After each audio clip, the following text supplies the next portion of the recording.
কতটা অসহায় অবস্থায় সেখানে রয়েছে। কার্যত পুলিশ সেখানে দাঁড়িয়ে রয়েছে এবং পুলিশের সামনেই কিন্তু মুহুর্মুহু ইট বৃষ্টি চলছে।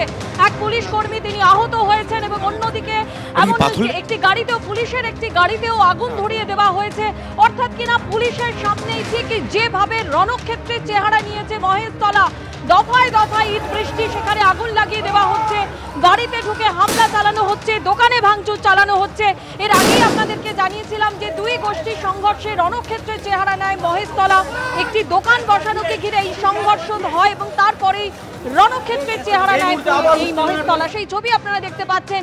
পুলিশের সামনেই এইভাবে ভাঙচুর চালানো হয়, গাড়ি ভাঙচুর করা হয়, বাড়িতে হামলা চালানো হয়, বাড়ির কাজ ভেঙে দেওয়া হয়, দোকানে ভাঙচুর চালানো হয়, একের পর এক হামলা চালানো হয়, যেখানে পুলিশ পুরোপুরি অসহায়।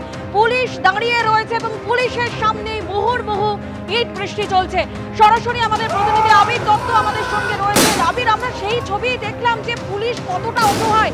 একেবারে পুলিশের সামনে দুষ্কৃতীরা এইভাবে একের পর এক গাড়িতে হামলা চালালো, বাড়িতে হামলা চালানো এবং রক্তাক্ত হলো পুলিশও।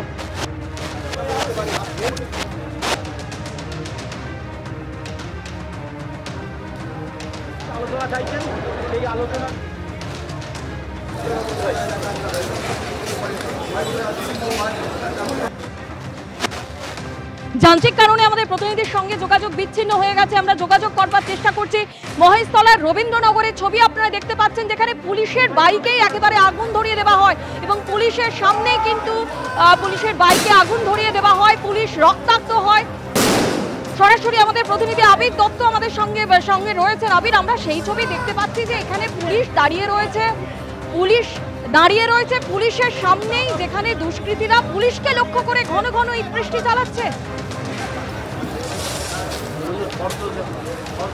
দেখো একেবারেই, এবং পুলিশকে লক্ষ্য করে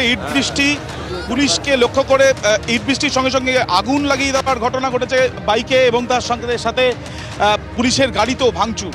এখনো পর্যন্ত প্রচুর সংখ্যায় পুলিশ উপস্থিত।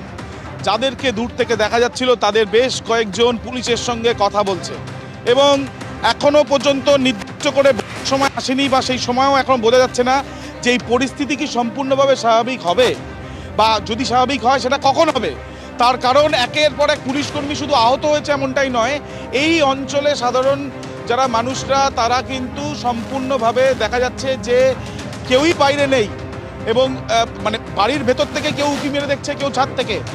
দোকানপাট বন্ধ,